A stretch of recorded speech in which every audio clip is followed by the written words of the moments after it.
تو اس طرح کے عذاب اب بھی آ سکتے ہیں، لیکن جب اس طرح کے عذاب آتے ہیں تو اس میں میجورٹی نافرمانوں کی ہلاک ہوتی ہے۔ جب بھی اس طرح کے اعتراضات کرتے ہیں جو ملحد لوگ ہیں نا، خدا کے منکر، کہ خدا ایک طرف کہتے ہیں غفور الرحیم ہوں اور ایک طرف اتنا ظلم ہو رہا ہے دنیا میں، یہ روکتا کیوں نہیں ہے، سیلاب کیوں آ رہے ہیں، زلزلے کیوں آ رہے ہیں، چھتیں کیوں گر رہی ہیں، مر کیوں رہے ہیں لوگ۔ اور بھائی زلزلہ آ رہا ہے، سیلاب آ رہا ہے، جس پر آ رہا ہے نا اس کے لیے اتنی بڑی آزمائش نہیں ہے، ان لوگوں کے لیے بڑی آزمائش ہے جو اس عذاب میں مبتلا نہیں ہوئے۔ اور کراچی اور لاہور کے اور اسلام آباد کے پوش علاقوں میں جا کے دیکھو جو نائٹ کلبوں میں عیاشیاں ہو رہی ہیں، ان کو کچھ بھی نہیں آ رہا، وہ ابھی بھی پراٹھے کھا رہے ہیں بیٹھ کے۔ ہوتا ہے نا، جب بھی سیلاب آتا ہے پستا کون ہے؟ سمندری طوفان آئے گا، ٹھٹھا بیچارہ اور وہ جو دادو، اس طرح کے علاقے جن کے پاس کھانے کو ویسے ہی روٹی نہیں ہے۔ تو جو ملحد لوگ ہیں وہ اعتراض کرتے ہیں کہ یہ اللہ کے ہاں انصاف بولو نہیں۔ ایک دفعہ بارشیں آئیں نا تو وہ کھارا در پورا ڈوب گیا۔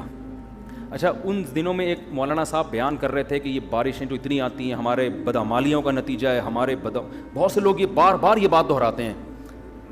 یہ بات بھی ٹھیک ہے کہ ہماری بدعمالیوں کا نتیجہ ہے، اس میں دو رائے نہیں ہو سکتی، اس کا میں منکر نہیں ہوں، لیکن اس بات کو اتنا زیادہ بار بار بیان کرنا جس سے انسان سمجھے کہ پتہ نہیں سندھ والوں نے کیا کیا ہے جو برباد ہو گئے، ایک حد تک تو یہ ٹھیک ہے تاکہ لوگوں کو موٹیویشن ملے۔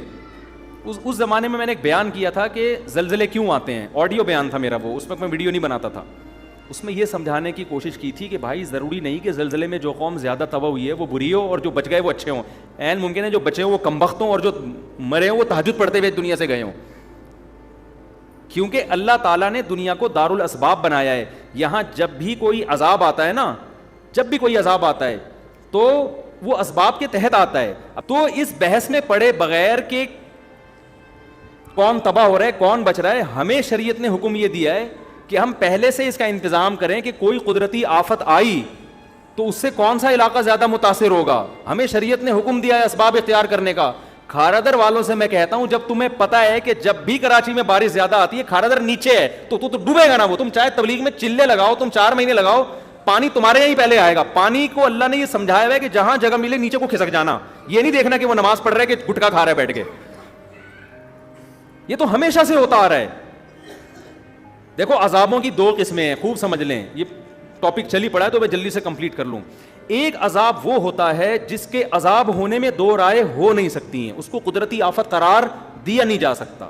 وہ اللہ پراپر ارادہ کرتا ہے کہ میں اس قوم کو تباہ کرنا چاہتا ہوں اور اس کی کوئی سائنٹیفک لاجک نہ بھی ہو تو میں کیا کر دوں گا، اس کو تباہ کر دوں گا۔ جیسے قوم عاد پہ عذاب آیا، قوم لوط پہ عذاب آیا، قوم سمود پہ عذاب آیا۔ وہ جو عذاب آیا نا قوم لوط قوم سمود پر، پیغمبر بتاتے، نوح علیہ السلام کی قوم پہ عذاب آیا، اس وقت بارش کا ان کی محکمہ موسمیات والوں کے ہاں دور دور تک کوئی بھی انتظام، کوئی بھی امکان نہیں تھا۔ یہی وجہ ہے کہ قرآن کہتا ہے نوح علیہ السلام جب کشتی تیار کر رہے تھے تو قوم مذاق اڑاتی تھی کہ نہ کوئی قریب میں دریا ہے نہ سمندر ہے، اور اس موسم میں ویسے بھی بارش نہیں ہوتی، کبھی بھی بارش نہیں ہوئی ہے، دور دور تک بادل کا کوئی ٹکڑا نظر نہیں آ رہا، اور یہ ایسے ڈرے بیٹھے ہیں، اتنی بڑی کشتی بنا رہے ہیں جیسے پتہ نہیں کیا ہونے والا ہے۔ تو نوح علیہ السلام نے کیا کہا، ان تسخروا منا فإنا نسخر منکم، تم مذاق اڑاؤ ان قریب ہم تمہارا مذاق اڑائیں گے۔ کیا نوح علیہ السلام کا سائنسدانوں سے رابطہ تھا، محکمہ موسمیات والوں سے؟ وہی کے ذریعے اللہ بتا رہا تھا کہ ان کی باتوں میں نہ آئے، میں اپنی قدرت سے بغیر کسی سبب کے ایسی بارش برساؤں گا کہ اس میں ہلاک کروں گا، اور صرف نافرمان ہلاک ہوں گے، ایک نافرمان بھی نہیں بچے گا، سارے نیک لوگوں کو بچا لوں گا میں۔ یہ ایسا عذاب ہے جس کی کوئی سائنٹیفک لاجک بولو نہیں ہے۔ حضرت ہود علیہ السلام بار بار قوم سے کہہ رہے تھے کہ اب عذاب آ رہا ہے، اب میں جا رہا ہوں بستی چھوڑ کر، اب کیا آ رہا ہے، اللہ کا عذاب۔ تو یہ وہی کے ذریعے بتایا نا، محکمہ موسمیات والوں کے ذریعے نہیں بتایا۔ تو وہ قوم ہنسنے لگی، پھر دیکھا واقعی کالے بادل آ رہے ہیں، تو اس قوم نے کہا یہ تو بادل ہیں جو نارمل بادل ہوتے ہیں، پانی برسے گا، یہ عذاب کہاں ہے؟ تو انہوں نے کیا، بل ہوا، وہ کیا ہے، ھذا عارض قال بل ہوا ما استعجلتم به ریح فیہا عذاب علیم، بارش نہیں ہے، یہ وہ عذاب ہے جس کی تم جلدی مچا رہے تھے، اور اس سے پانی کے بجائے پتھر برسیں گے آسمان سے۔ تو یہ وہ تھا کہ اس وقت جاپان کے سائنسدان بھی بیٹھے ہوئے ہوتے ہیں نا، محکمہ موسمیات والے، وہ بھی یہ کہتے ہیں یار اس کی کوئی سائنٹیفک لاجک نہیں ہے۔ بالکل ایسا ہی ہے جیسے عیسیٰ علیہ السلام بغیر باپ کے پیدا ہو گئے، کوئی لاجک ہے اس کی سائنٹیفک؟ یہ اللہ اپنی قدرت دکھاتا ہے، کوئی سبب موجود نہیں ہے مگر اس نے حضرت عیسیٰ کو بغیر باپ کے حضرت مریم کے بطن سے پیدا کیا. پھر ان کی پاک دامنی کا اعلان بھی کروا دیا. لوگ نے انگلیاں اٹھانا شروع کر دیں. بچہ ماں کی گود میں کبھی بھی نہیں بول سکتا, لیکن عیسیٰ ابن مریم ماں کی گود میں بولنے لگے, انی عبد اللہ, میں ولد الزنا نہیں ہوں, اللہ کا بندہ ہوں, اور عام انسان بھی نہیں, اللہ کا پیغمبر ہوں. آتانی الکتاب, اور عام پیغمبر بھی نہیں, مجھے انجیل ملے گی, باقاعدہ پیغمبر یعنی صاحب کتاب پیغمبر ہوں, اور مجھے توحید کا حکم دیا گیا. تبھی بہت سارے جو اس وقت یہودی تھے وہ آپ پر ایمان لے آئے, اور پھر وہ جانتے تھے کہ مریم پاک دامن, یہ خاندان کتنا پاک دامن. تو اللہ پھر نا وہ ساری باتیں illogical ہو رہی ہوتی ہیں, وہ ساری باتیں. تو قوم سمود پہ جو عذاب آیا, قوم عاد پہ جو عذاب آیا, لوط علیہ السلام کی قوم پہ عذاب آیا کہ تھوڑے سے لوگوں کو اللہ نے نکالا اور پوری قوم کو الٹا کر کے تباہ کر دیا, اور پتھروں کی بارش بھی برسائی آسمان سے. جیسے یہاں جو ہلاک ہوئی نا, سارے نافرمان ہلاک ہوئے اور سارے نیک لوگوں کو اللہ نے بچا لیا.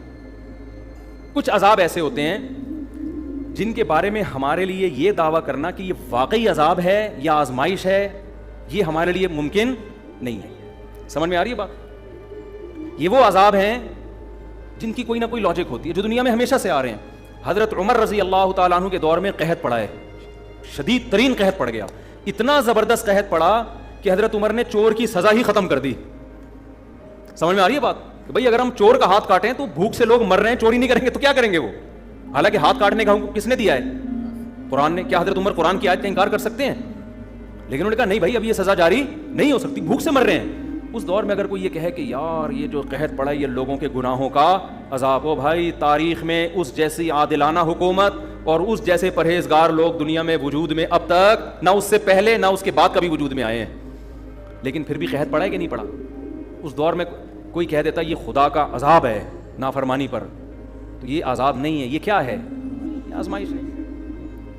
اب سوال پیدا تو اللہ کو کیا ضرورت تھی لوگوں کو آزمائش میں ڈالنے کی؟ تو بھائی اللہ کی باتیں کس سے پوچھی جائیں گی؟ اللہ سے پوچھی جائیں گی نا. اللہ جو کام کرتا ہے لا یسأل عما یفعل, قرآن میں اللہ نے بتا دیا میں جو کروں گا مجھ سے نہیں پوچھا جائے گا میں کیوں کر رہا ہوں, تم جو بھی کرو گے تم سے پوچھا جائے گا.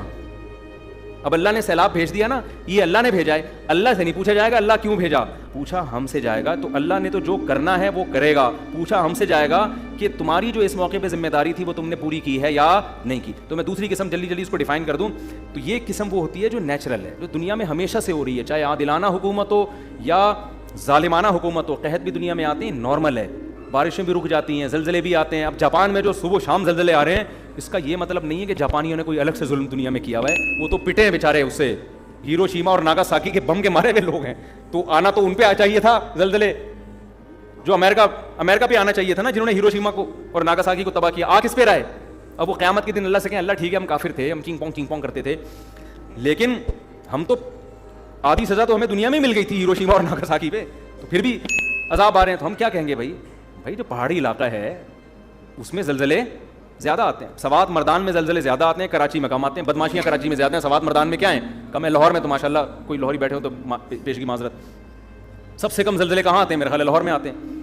تو یہ نیچرل ہے. اب دیندار آدمی کیا کرتا ہے, وہ کیا کرتا ہے کہ بجائے اس کے کہ تو نے نیچے اپنا گھر بنایا ہوا ہے اوپر چلا جا, وہ اوپر جانے کے بجائے نیچے تہجد زیادہ اخلاص سے شروع کر دیتا ہے. وہ سمجھ میں آ رہی ہے بات؟ وہ نیچے کھارا در میں نا پانی آیا, اکثر کھارا در ڈوب جاتا ہے پانی میں, تو وہ کیا کرتا ہے کہ یار ہمارے گناہوں کی سزا میں پانی آ گیا, ہم ڈوب گئے, اب ہم کیا کریں گے, گٹکے سے بھی میں توبہ کر رہا ہوں آئندہ کے لیے, اب میں چلے کی جماعت میں نکل رہا ہوں تاکہ عذاب نہ آئے. نکلنا تو چاہیے بھائی, گٹکا بھی چھوڑنا چاہیے, لیکن اللہ تعالیٰ نے دنیا کو دارالاسباب بنایا ہے, تو سب سے پہلے آپ کی ذمہ داری کیا ہے کہ آپ اس ریزن پہ غور کریں, یہ سزا ہمیں ملی کیوں ہے. آپ کراچی میں نشیبی جگہ پہ کیوں رہتے ہو بھائی, اوپر کیوں نہیں چلے جاتے آپ؟ اس پہ بھی لوگ, اور یہ بھی جرم ہے گناہوں, اگر یہ گناہ کی وجہ سے عذاب آیا ہے نا تو نیچے رہنا بھی ایک گناہ ہے.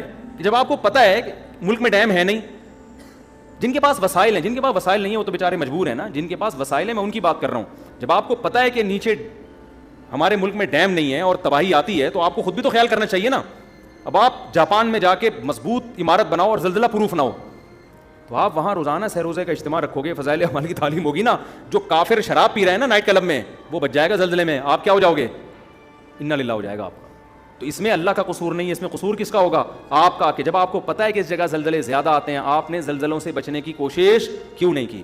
تو عذاب بعض دفعہ خالصتاً عذاب ہوتا ہے، اور بعض دفعہ جو ہوتا ہے اس میں ہم 100% یہ نہیں کہہ سکتے کہ عذاب ہے، وہ قدرتی حادثہ بھی ہوتا ہے، لیکن حدیث میں اس کو بھی عذاب کہا گیا ہے. کس معنی میں کہا گیا وہ میں بھی بتاتا ہوں. جیسے حدیث میں آتا ہے کہ حضرت عائشہ رضی اللہ تعالیٰ عنہا نے نبی سے عرض کیا یا رسول اللہ یہ طاعون کیا چیز ہے، جو وبا پھیلتی ہے نا طاعون. آپ نے فرمایا عذاب یبعثہم اللہ علی من یشاء من عبادہ، اللہ کی طرف سے ایک عذاب ہے جس پہ چاہے اللہ مسلط کر دیتا ہے، لیکن آگے آپ نے فرمایا کہ اہل ایمان کے لیے اس کو رحمت بنا دیتا ہے. تو اس سے پتہ چلا کہ اس کا عذاب ہونا یقینی ہر ایک کے لیے نہیں ہے، یہ قدرتی حادثے ہیں.